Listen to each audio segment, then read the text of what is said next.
Sup with it, guys? You got an excellent name. Back again for my TBF Week 1 match up against Kohanx and Arena Raikus. As you can see here, he has brought quite an interesting team, at least in my opinion. He does not bring Jirachi, which was the biggest threat to my team in my opinion. And he also doesn't bring Roserade, which was something I was definitely expecting quite a lot. Roserade just did a lot of work breaking and stuff. Maybe I just overrate Roserade a little bit. But regardless, he does end up bringing Simisear and Beware, which were two Pokemon I weren't expecting quite as much at all. But regardless, we'll just jump right into match. I expect him to lead something like Excadrill or Necrozma to try to get up his hazards early. Or something like a Mega Ordino just to maybe take a hit and pivot out. Not really sure exactly what he's going for here, but regardless, I lead Hydreigon because it puts on a lot of offensive pressure right off the bat. But he does lead the Beware, so I want to switch out from there. I can't kill it with a Fire Blast, wouldn't want to risk hitting anyway. As he Hammer Arms there, I just want to get up my rocks immediately as he goes into the Ordino to get off his Mega Evolution. Not sure why he wanted to Mega immediately, maybe it was first turn Mega, I don't recall. But he does just go for the Flamethrower as I can get in my Nidoqueen for free to start setting up T-Spikes. As he brings in the Necrozma, which reveals Leftovers, I can just go into Hydreigon then pretty safely as he gets up his rocks. And just fire off a Dark Pulse. He is going to get his Ordino, but he's probably going to want to just take a hit. And as you can see here, he's already at 58%. As he sets up a Calm Mind. I don't want him Calm Minding, I don't want him wishing up. He does go for the wish as I taunt him, and now he's forced to switch and he's at 33% already. He goes into the Necrozma and I Sludge Wave and crit him. I don't think that crit mattered too much. I mean, obviously he would have lived the hit, otherwise he wouldn't have gone into it. But realistically, he would have been at like 20% after poison damage, and a 20% Necrozma that's already revealed Stealth Rocks and Leftovers isn't going to be doing much to my team. As you can see, I've got the Hydreigon and I've got the Mawile to swap into it. He probably would have wanted to heal up anyway, which would have just put on pressure and given my Hydreigon a kill. So I don't think that mattered much. If anything, it just gave him a free swap into Feraligatr, which puts a lot of pressure on now. I just want to go Celebi here. I can take this on if he wants to Dragon Dance. If I die, then I can go into the Zorora. He takes the poison damage. Ice Punch doesn't kill me. I live the hit. Giga Drain crit once again. I don't think that crit mattered either.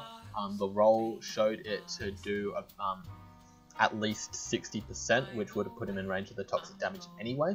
So he was dying this turn anyway. It would have just given me a little bit more health in the end. So he does go into the Beware there.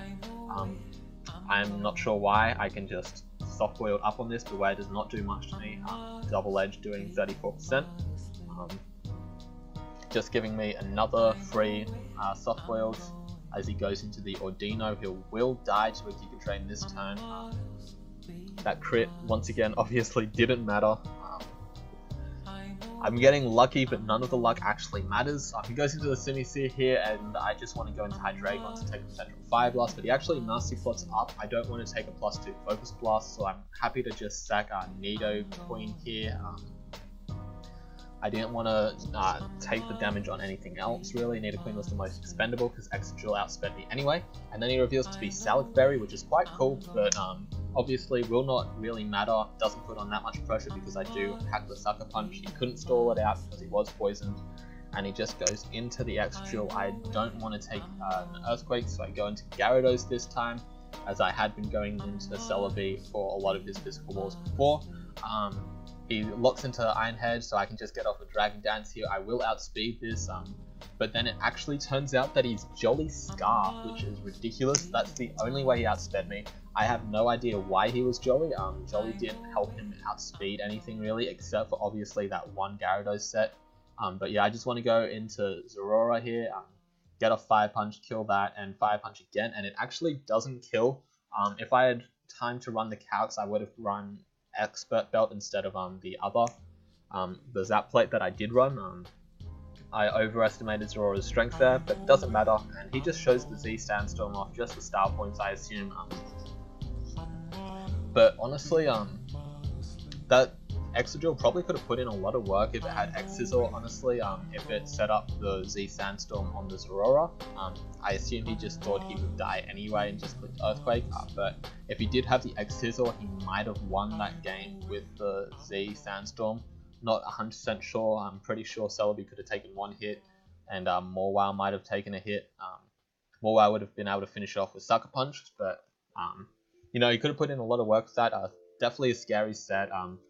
It was pretty clearly kind of a memey team though. I don't think he took this game too seriously.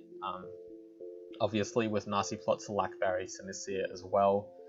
Neither of which really the most serious of sets, and the Beware set. So I don't expect Kohanx to be taking all of his games all that seriously, unfortunately. It is a shame to see.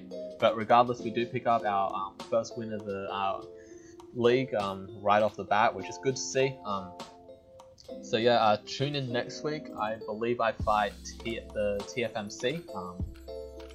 So he's got quite a threatening team, a lot of setup that I'm going to have to deal with. So make sure to tune in next week for that. See you guys.